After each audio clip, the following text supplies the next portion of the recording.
Hello, everyone. I'm Yasemin Bedir. I'm the Executive Vice President, Divisional President for the Eastern Europe in MasterCard. My passion is actually I think that just inclusivity and giving back. As I grow up in a country of diversity, this is my passion to do more of what I can do.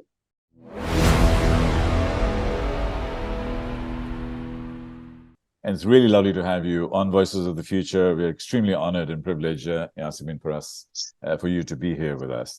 I met you a few months ago, and we've known about each other before that. And since I've met you, I've seen you lead a team. I've seen you in different parts of the environment. I've seen you working really hard.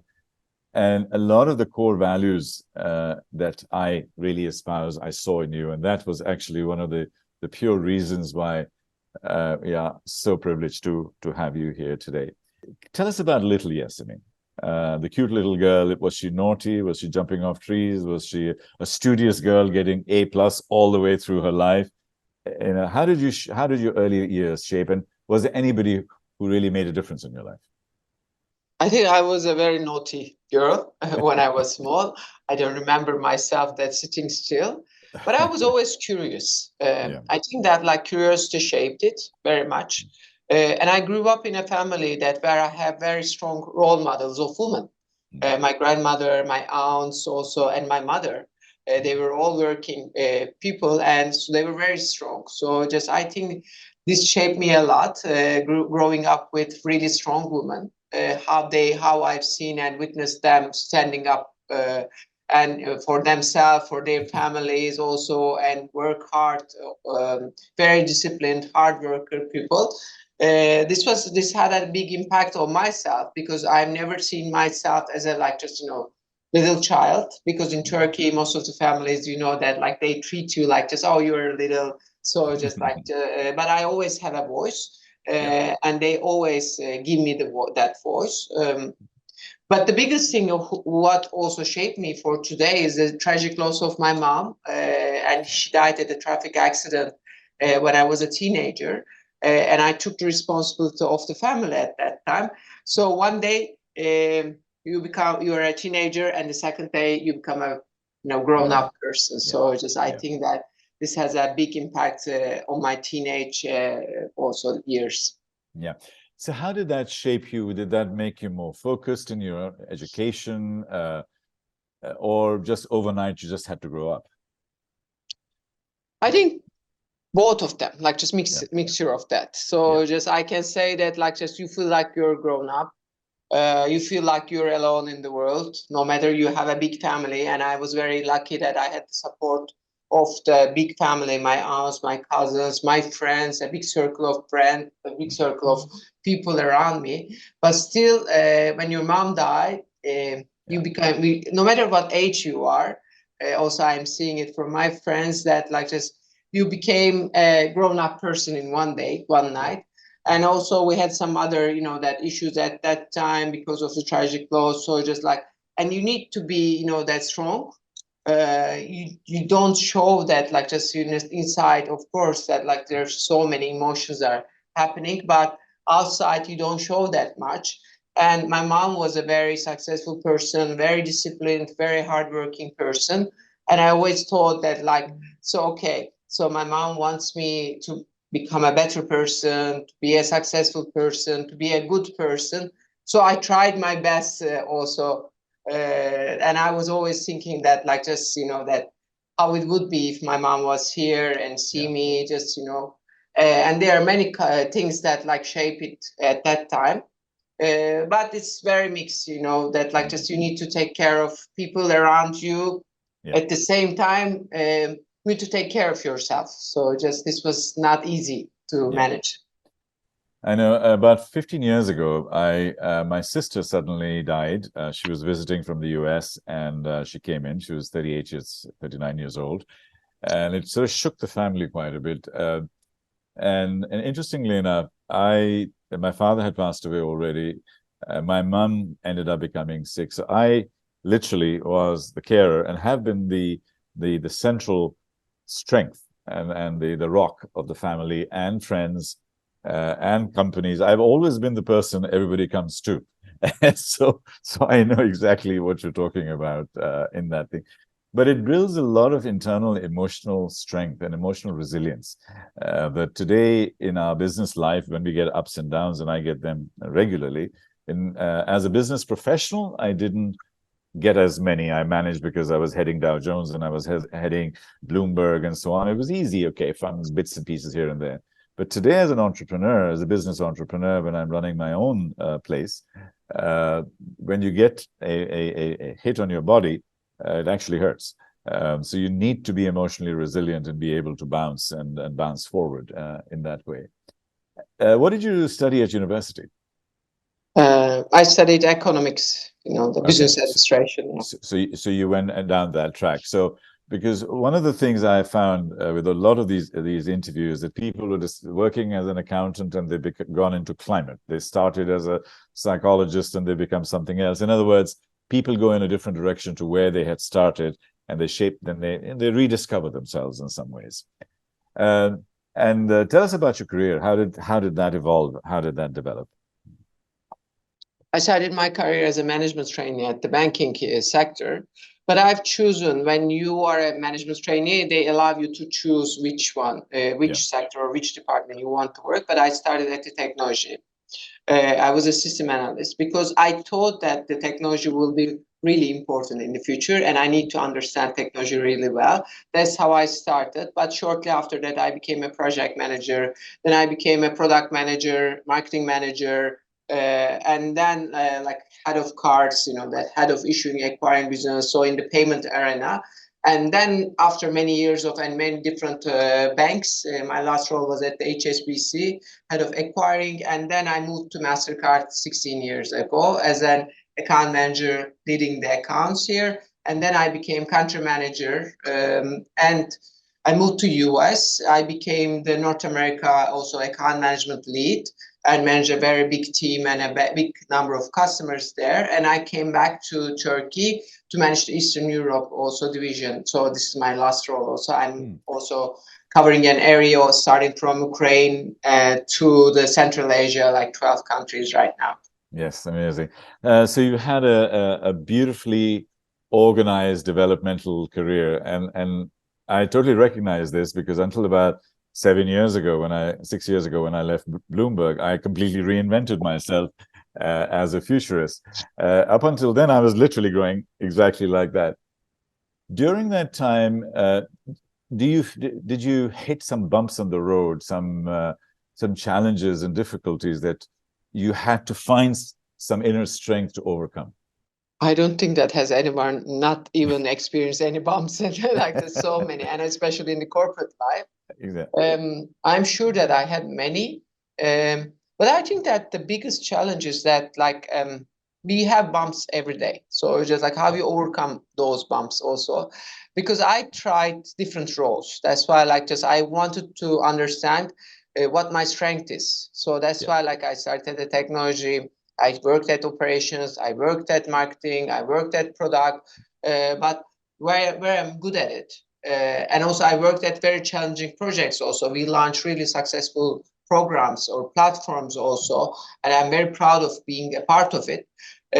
So this was a really bumpy also road for me journey when I look back, and still it goes on. But this makes you stronger, okay? Just that you understand that there will be always bumps on the road on your journey, and I think challenge is something that you need to see it as an award.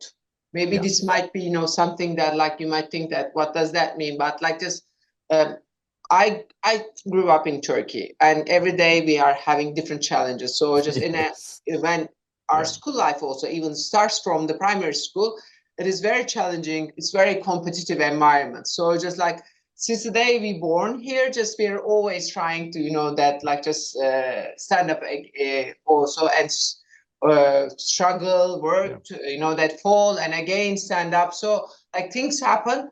But I think that this makes you resilient also. So this is what is really important. No matter what it comes, that only one thing in my mind, I was thinking that just move on.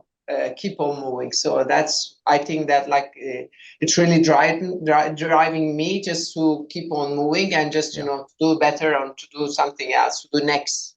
Yeah. You know, interestingly, over 20 years ago, when I was in Turkey, I was looking after about 40 countries in Africa and Europe and so on, very similar to your job. And I had a trick that every country that I used to go to, as I get on the plane, I always used to ask for their local newspaper. So when I was coming into Istanbul, I was reading who's having an affair with who's playing football, which politician is corrupt. So I used to build that base level knowledge as I arrived. So when I used to meet my country manager and I was talking, I said, "What happened to this one?" And what happened? And they're like, "Okay, this is interesting. He's in." So that became my little hack, my little way to, and also to show empathy and to show that I respect for the country that I'm going in, whether it was Tunisia or Egypt or South Africa and so on. You look after multiple countries and different languages, different cultures. How do you crisscross those cultures? How do you bridge those cultures that you are part of?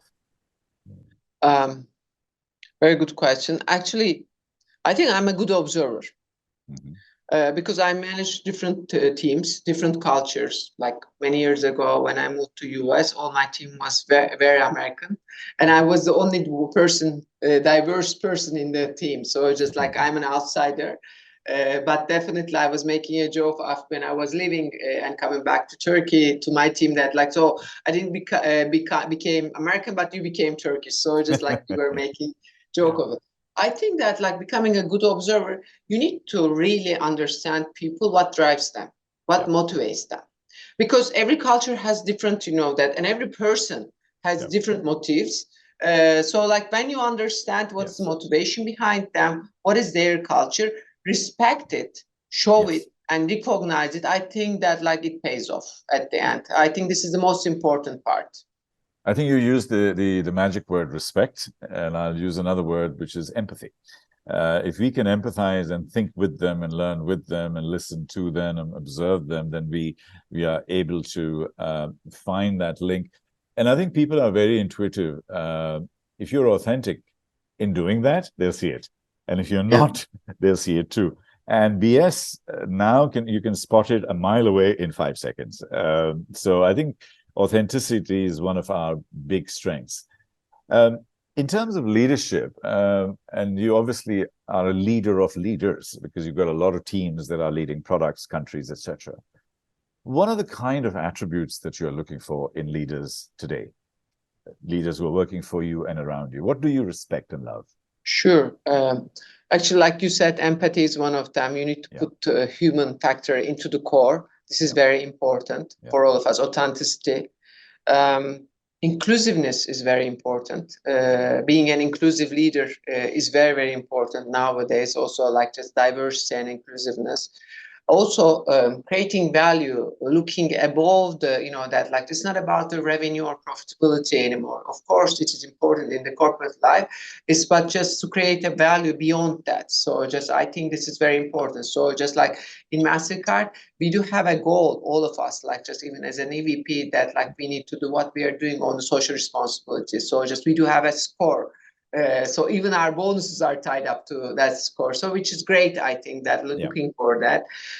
Of course, resiliency, adaptation, just these are the also new skill set that we need to look for it. And I always add the intellectual curiosity, because in a world of constant transformation, so you need to really understand what is next for us. And as a futurist, you know this better than anyone. So I think that like intellectual curiosity means that like you need to try to understand what's happening in the ecosystem and how can you prepare yourself, your team, your company for the next step. So I think these are all very important. Like just you need to constantly develop yourself and understand like how you can improve yourself also, because the technology right now, it pushes us to that boundaries also as well. Yeah. A wonderful answer. And I know you've heard me speak about this also before, and that is that anything that can be digitized will be, because it'll be 1 million times faster and 1 million times cheaper. But anything and everything that cannot be digitized, love, harmony, critical thinking, common sense, wisdom, judgment, heart, soul, spirit, intuition, imagination, creativity, you name it, all of those human attributes, they become 100 times more valuable. And I'm seeing the world evolve like that. Do you think we pay enough attention to those human skills versus our technical skills? And where does the balance come together? I think I do. I can say that I do.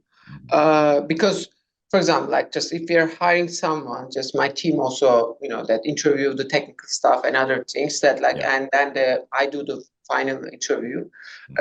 But these are the questions I ask to understand, really understand to that person. Who is that person? What are his or her values also? So like how can he use or she uses that the inclusiveness, also diversity. What does that person do for the society? These are the really important questions for me. Trying to really understand who that person is really are inside. Yeah. May I take you back to your 16th birthday? What advice would you, knowing what you know today, give to your 16-year-old self? Okay. Everything is temporary. When you are young, you think that the situation you are in is your final destination, but it's not. It is like we all know that when you grow up, like just you understand that. So like just you need to understand everything is temporary. Just look for the next adventure. Truth, trust, and ethics. These are some of the core values. You are, as MasterCard, as a leader in MasterCard. People say that your business is the business of cards and payment and technology and fintech and so on. I actually think your business is all about trust. When you swipe a card, when you put a card, we know and we trust that as a merchant, I'll get the money, and as a person, I am actually providing that. So, how do you feel about trust and ethics in obviously in your business, but around it, like trust in AI, trust in other social elements? Where does trust sit with you in your head? That's so true. I always say to our customers, to our partners, that payments is the core of the financial sector. When something happens to this trust, to the payments, then the banking system will have a big also impact, will be impacted very highly. So I think that the trust is the core of it. That's why, like as a company, we are investing a lot of technology in terms of the AIs, cyber securities, because in this changing environment, you need to build that trust. And we have a name of trust. So just like we need to act that like just we are investing to keep that name. We are investing also to give it to this technology to the customers, to the that are partners. But it's not easy, of course. We have the trust, but we need to keep that trust, and we need to secure, cherish that trust. So I think this is really important.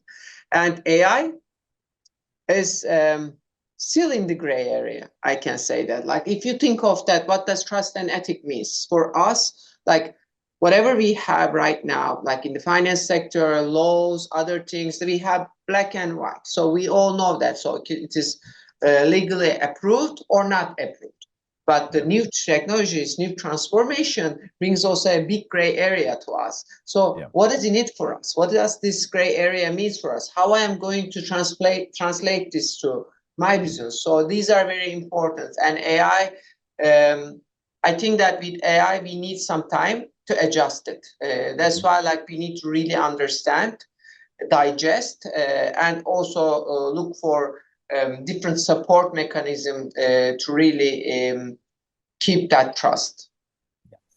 Another quick question on leadership and culture, and this is about a very important new area, and that's psychological safety. Psychological safety in companies becoming an integral part of how a culture is developed, where the people can express themselves, engage themselves, because you are a thought leader and you're a role model. What kind of psychological safety do you build in your environment, and how do you do that? And how important do you think it is? Two things I will say: open and transparent. Like just people need to make sure that like we talk about trust. Trust is very important. Trust also is the core of all relationship. You don't want to work with someone you don't trust. but they need to understand that they trust their leader and they can be open and transparent. So just like open and transparent conversations, we need to motivate people, and we need to encourage people to do more of it. I think these are two things. Well-being is very important, and people, if they feel that they are working in an environment where they can have an open and transparent conversation, where they can trust their colleagues also, and where they are cherished and recognized, I think this creates a really good well-being environment. Yeah. Yesterday, I did a keynote on reimagining the future of trust. So next time I meet you, I'll share some of the research that I did. I speak a lot about trust, literally as a full 2-3 hour session. I can, and I think it's the different kinds of trust, and trust is a currency. And I think that's one of the things I discussed yesterday also. As we come to the end, Yasemin, are you optimistic about the future? Are you hopeful? Are you scared? Are you happy? I'm hopeful, actually. I think that is really important. You know why? Because I want to give you an example. So like, it just this whenever I feel that like I'm a little bit down, I think of it. When I took this role, I also am responsible for also my Ukraine team. Ukraine is under my responsibility. And then 10 days after I took the role, war started. Now we are in the third year of the war, and I have a big team there. I'm looking at them. Still, they are very hopeful. Still, they are catching up. Still, they are working hard. Still, that even under the shelters, they are working. So just like under every condition that they're working, they're talking, they're trying to keep up. So like I think that like just this is a big example for me, just in front of me, that they're living in a country, and this is what also keeps us moving forward. So right. I think that is really motivating and inspired for me. They're inspiration for me. If you ask inspiration, this is another inspiration for me in my life. Indeed. My final question, or not even a question, a journey. Let's get into a little time machine together, and we travel together to your 100th birthday, and we're celebrating your 100th birthday. And you look back into your life, you look around you, what do you see? How do you visualize your 100th birthday? I'm 100 years old. I'm celebrating my birthday with my loved ones, also with my family, with my friends. And I would think that like how lucky I am to be surrounded with the loved ones. I think this is great. But also for myself, I would think of that like, have I done enough? I hope that I will leave a legacy of kindness and inspiration. And if you were to leave a message in a bottle today, writing a simple sentence and throw it in the Bosphorus and somebody finds it, what will that one-line message say? What will that beautiful moment, your advice to the generations? Try your best and do more of what, give more of what you can do. So I think that like just, and see the positive impact on the society, on the people, on your loved ones. Thank you. Beautiful message, beautiful way to end this conversation. Yasemin, it's been an absolute privilege to have you. Thank you for being so candid, open. Loved this conversation. Anything I may have missed that you would like to add, or a final comment? I think that you covered it really well. Thank you, Tarek, also for the invitation. Yeah. But what you are doing, I really cherish, because in this new environment and ecosystem we are living, I think that we need more of these examples. And what you're doing is really, really, I appreciate. Thank you. Thank you very much indeed. And this is the energy that we're creating. It's a collective voice, all of us together. Sure. It's a symphony that we're building. It's collective consciousness that all of us coming together in that way and making some kind of a collective impact. And within these 100 people, there will be so many amazing, amazing people that you will meet and connect. They will be within your inner circle. As of today, they are all part of your inner circle. And these are some of the biggest minds in the world. And I hope these will contribute to you and vice versa. Yasemin, thank you very much indeed. It's been an absolute honor.